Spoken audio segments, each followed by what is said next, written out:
श्री गणेशाय नमः। ओम नमः शिवाय। बहुत समय पहले की बात है कि रातों के नगर में एक ब्राह्मण रहता था जो ज्ञान में अज्ञानी, दरिद्र तथा वैदिक धर्म से विमुक्त था। वह स्नान, संध्या आदि कर्मों को भी नहीं करता था।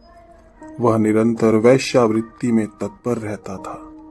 उसका नाम देवराज था।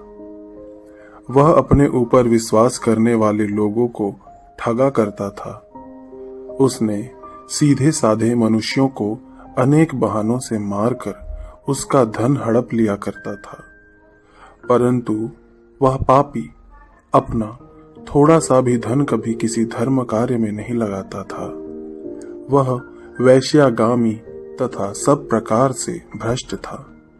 एक दिन घूमता घूमता प्रतिष्ठानपुर में जा पहुंचा।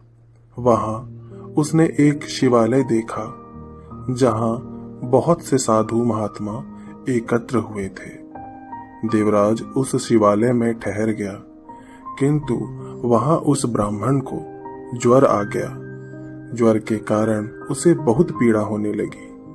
वहां एक ब्राह्मण देवता शिव पुराण की कथा सुना रहे थे।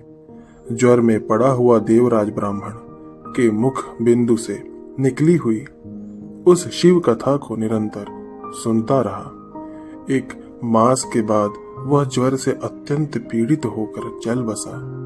यमराज के दूत आए और उसे पाशों से बांधकर बलपूर्वक यमपुरी को ले गए। इतने में ही शिवलोक से शिव जी के पार्षदगण आ गए। उनके गौड़ अंग कर्पूर के समान उज्जवल थे। हाथ त्रिशूल से सुशोभित हो रहे थे। उनके संपूर्ण अंग से भस्म लगी हुई दिव्य ज्योति दिख रही थी और रुद्राक्ष की मालाएं उनके शरीर की शोभा बढ़ा रही थी। वे सब के सब क्रोध पूर्वक यमपुरी में आ गए और यमराज के दूतों को मार पीट कर बारंबार धमकाकर उन्होंने देवराज को उनके चंगुल से छुड़ा लिया। उसके बाद अत्यंत अद्भुत विमान पर बिठाकर जब वे शिवदूत कैलाश जाने लगे, उस समय यमपुरी में बड़ा भारी कोलाहल मच गया। उस कोलाहल को सुनकर धर्मराज यमराज भी अपने भवन से बाहर आए।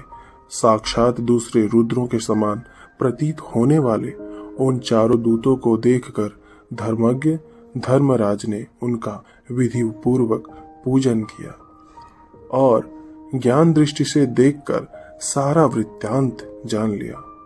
उन्होंने भय के कारण भगवान शिव के उन महात्मा दूतों से कोई बात नहीं पूछी, उल्टे उन सब की पूजा एवं प्रार्थना की। तत्पश्चात वे शिवदूत कैलाश को चले गए और वहां पहुंचकर उन्होंने उस ब्राह्मण को दया सागर सांब शिव को सौंप दिया।